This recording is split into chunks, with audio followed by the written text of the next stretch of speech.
Oke, bismillahirrahmanirrahim. Assalamualaikum warahmatullahi wabarakatuh adik-adik. Waalaikumsalam warahmatullahi wabarakatuh.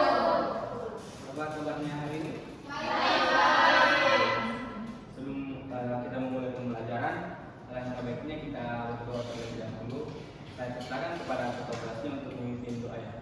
Baik, sebelum kita berdoa, sebelum kita memulai pembelajaran hari ini, alangkah baiknya kita berdoa sesuai keyakinan masing-masing. Doa dimulai. Doa selesai.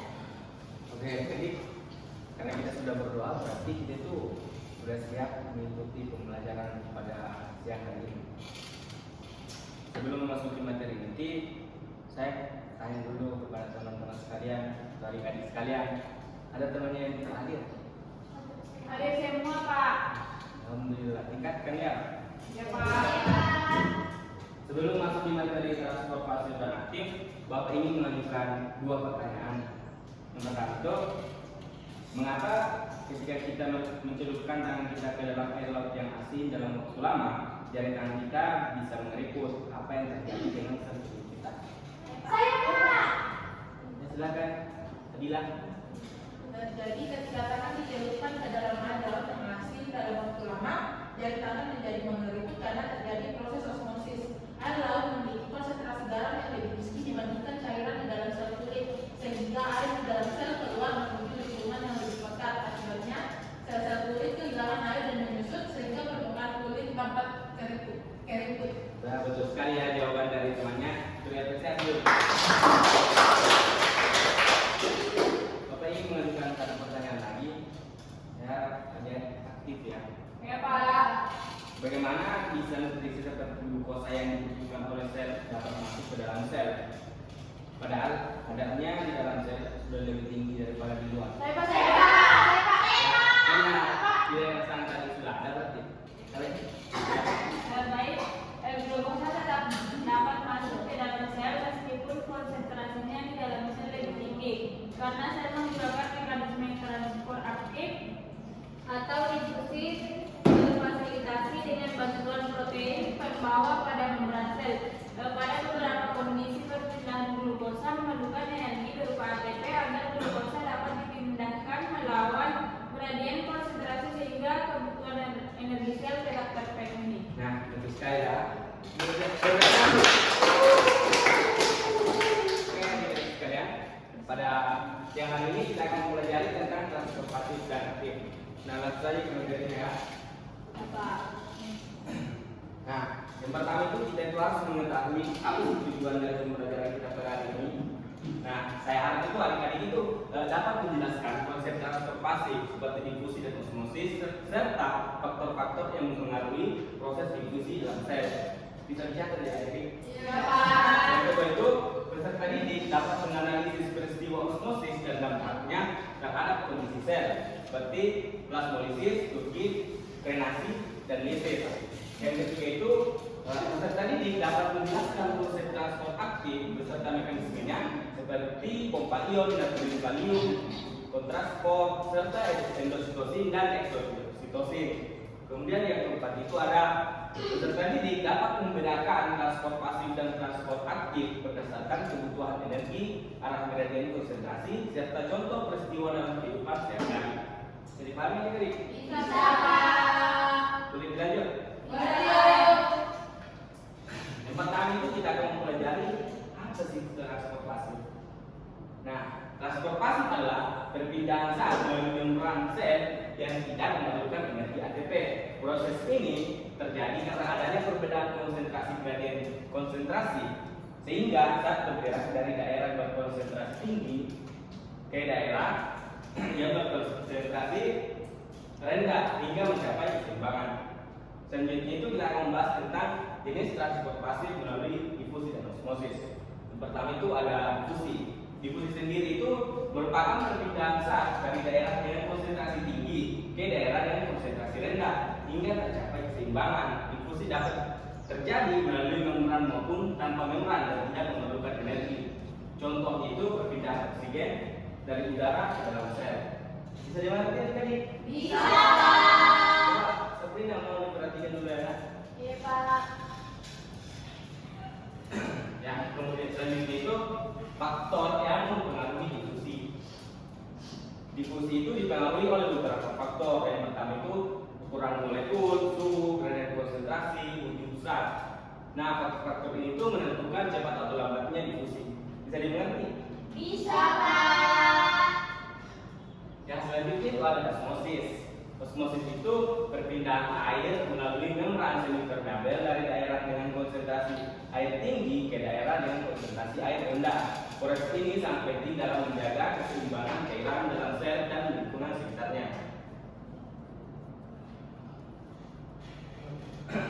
Kemudian itu ada dampak osmosis pada sel.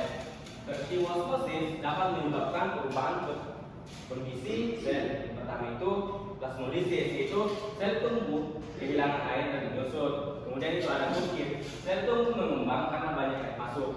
Kemudian ada drenasi, sel hewan mengeluh akibat kehilangan air. Kemudian ada disis, sel pecah karena terlalu banyak air masuk. Kondisi ini bergantung pada lingkungan hipotonis atau hipertonis. Nah, selanjutnya itu kita akan membahas tentang transport pasif dan aktif. Sebelum itu apa ada yang ditanyakan? Mengerti ya? Nah, selanjutnya itu kita akan membahas tentang transport aktif. Transport aktif adalah perpindahan zat melalui membran sel yang memerlukan energi dalam bentuk ATP. Kira-kira ada yang bisa membedakan apa itu transport pasif dengan transport aktif? Ya, adik-adik, kalau transport pasif tadi itu tidak memerlukan energi ATP. Kalau transport aktif itu memerlukan energi ATP. Sejujurnya ya. Berbeda dengan transport pasif terjadi melalui gradien konsentrasi, yaitu dari konsentrasi rendah ke tinggi. Proses ini penting untuk menjaga keseimbangan zat dalam sel. Selanjutnya itu ada pompa ion dan kontrasport.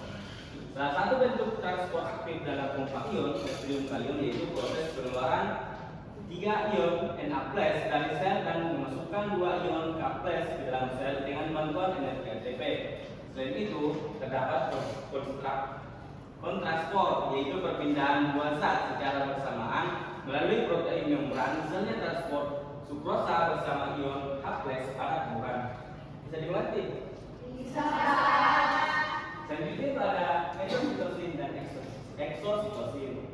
Transport aktif juga dapat terjadi melalui membran vesikel, yaitu yang pertama itu ada endositosis, yaitu memasukkan zat ke dalam sel seperti pinositosis, zat cair, fagositosis itu zat padat. Kemudian ada eksositosis, yaitu mengeluarkan zat dari dalam sel. Proses ini berperan dalam sekresi dan pertahanan sel. Nah, kemudian itu ada perbedaan transport pasif dan aktif. Nah, ini yang Bapak jelaskan tadi ya. Boleh dijelaskan kembali pada kita ini. Sekali ya tadi. Nah, karena materi yang Bapak paparkan sudah selesai, Bapak itu membagikan kepada adik-adik sekalian. Saya ingin membagi 3 kelompok ya. Mungkin kelompok 1, kelompok 2 dan kelompok 3 ya.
3 terlebih dahulu ya. Iya, Pak. Ya, coba silakan. Assalamualaikum warahmatullahi wabarakatuh. Saya Muhammad Muhammad dan saya akan menjelaskan hasil dari jawaban yaitu mengapa transport aktif memerlukan ATP. Jadi transport aktif memerlukan ATP karena proses perpindahan zat terjadi melawan gradien konsentrasi yaitu dari konsentrasi rendah ke tinggi. Perjalanan tersebut membutuhkan energi tambahan agar zat dapat dipindahkan melewati membran sel. Energi yang digunakan berasal dari ATP. Dia berfungsi membantu menjaga protein pembawa atau pompa ion pada membran sel. Terima kasih. Nah, betul sekali ya. Nomor 3 beri tepuk tangan. Silakan. Dari kelompok yang ada tanggapan dari ya, silakan kelompok 2. Baik, perkenalkan Mas Ada dan Sri Amalia. Di sini saya akan menjadi perwakilan dari kelompok 2. Jadi pertanyaannya itu apa perbedaan utama transport pasif dan aktif? Jadi perbedaan utamanya itu terletak pada penggunaan energi dan arah perpindahan zat. Transport pasif tidak memerlukan energi karena perpindahan zat terjadi mengikuti gradien konsentrasi, yaitu dari konsentrasi tinggi ke rendah. Sedangkan transport aktif memerlukan energi berupa ATP karena perpindahan zat berlangsung melawan gradien konsentrasi, yaitu dari konsentrasi rendah ke tinggi. Ada tanggapan dari kelompok lain? Beri aku dulu, Mas. Ya, silakan dari kelompok 1 ya, silakan. Baik, jadi pertanyaannya itu mengapa osmosis hanya melibatkan perpindahan air? Nah, osmosis hanya melibatkan perpindahan air karena proses ini terjadi melalui membran semipermeabel yang hanya dapat dilewati oleh molekul air. Nah, zat terlarut seperti garam dan gula sulit melewati membran tersebut sehingga air bergerak dari larutan berkonsentrasi rendah menuju larutan berkonsentrasi tinggi untuk menyeimbangkan konsentrasi di kedua sisi membran. Betul sekali ya.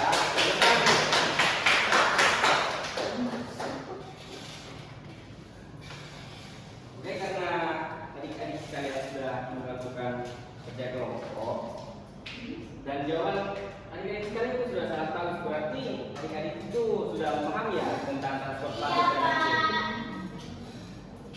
Najwa, tolong diperhatikan dulu ya. Oke, adik-adik, karena Bapak ada pertemuan di kantor, saya harap adik-adik sekalian itu bisa mengulang kembali materi yang Bapak sampaikan tadi tentang transport pasif dan aktif. Nah, Bapak, sebelum Bapak menutup pertemuan kali ini, Bapak ingin mengajukan satu pertanyaan. Tapi saya meminta 2 tanggapan dari teman adik-adik sekalian itu. Yang pertama itu, apa sih manfaat pembelajaran hari ini dalam kehidupan sehari-hari? Ya, silakan terjawabnya. Ya, coba dulu ya. Karena untuk soal ini Bapak kasih hadiah ya, itu doang saja. Oke, ya, silakan. Pertama, memahami cara kerja tubuh. Pembelajaran ini membantu memahami bagaimana makanan, air, oksigen, dan mineral masuk ke dalam tubuh, serta bagaimana bisa dikeluarkan. Nah, betul sekali ya. Terima kasih. Tenang, jangan ya. Ada. Bapak kasih lihat ya. Ya.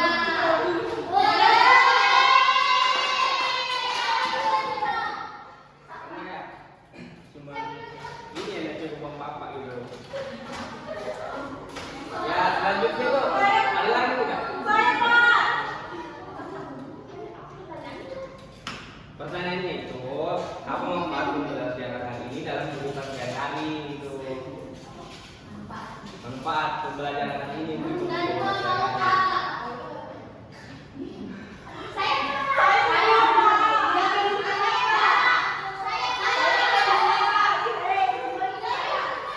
Coba dulu. Ada cepat ya. Apa manfaat pembelajaran hari ini dalam kehidupan sehari-hari?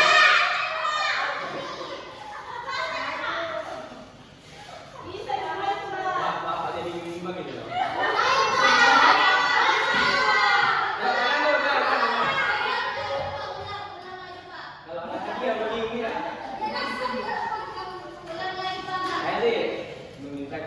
berharap kepada adik-adik bahwa adik-adik sekalian itu tidak menjawab karena ada hadiah begitu.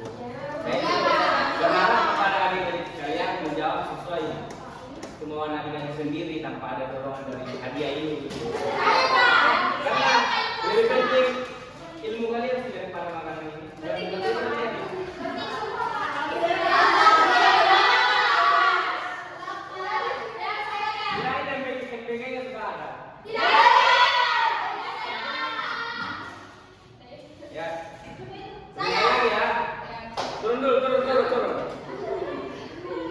Apa manfaat pembelajaran hari ini untuk kehidupan sehari-hari?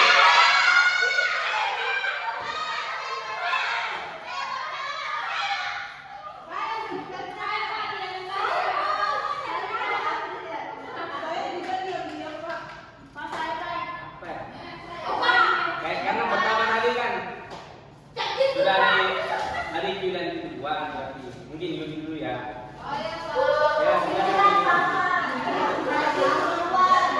Ya, ya, tenang ya, kalau jawaban dari temannya gitu.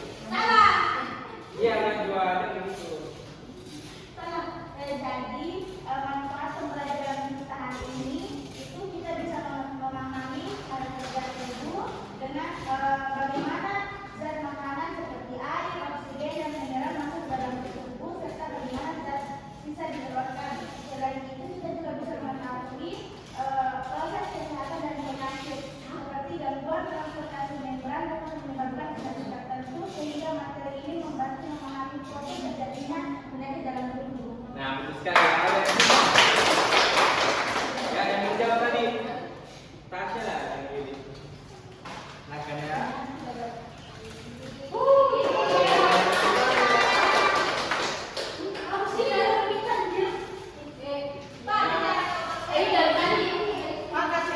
Najwa tuh hargai dong gurunya. Coba yang dulu ini. Nah, guru kita sudah di belum waktu. Saya ucapkan terima kasih kepada adik-adik sekalian sudah berpartisipasi dalam proses pembelajaran kali ini, dan saya harap adik-adik bisa mengkaji kembali tentang materi transport pasif dan aktif. Saya ada yang bisa menyimpulkan pada pertemuan kali ini.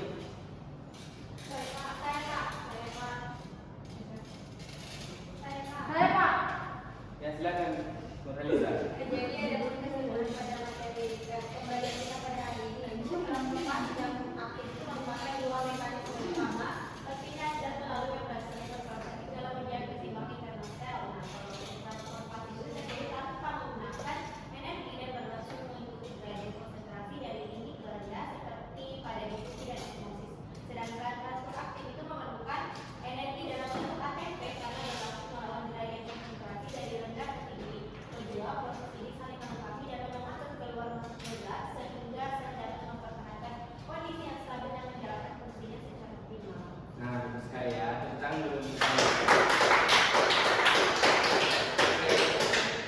adik-adik. Sebelum Bapak menutup pembelajaran kita pada siang hari ini, saya ingin memberikan tugas kepada adik-adik untuk membuat resume terkait transportasi dan aktif. Bisa? Saya harap adik-adik sekalian itu mengerjakan semuanya, karena ini menjadi persyaratan untuk kita masuk di pembelajaran berikutnya. Dimengerti? Adapun materi kita minggu depan itu tentang homeostasis. Bisa dicatat ya? Oke, jadi sebelum kita keluar dari ruangan ini, alangkah kita berdoa bersama-sama. Tolong ketua kelasnya dipimpin doanya. Baik, sebelum kita pulang, langkah ini kita berdoa sesuai dengan masing-masing. Doa dimulai. Doa selesai. Oke, terima kasih adik-adik. Saya akhir kata, adik berpikir ikhlas berkarya. Billahi taufiq wal hidayah. Wassalamualaikum warahmatullahi wabarakatuh. Waalaikumsalam.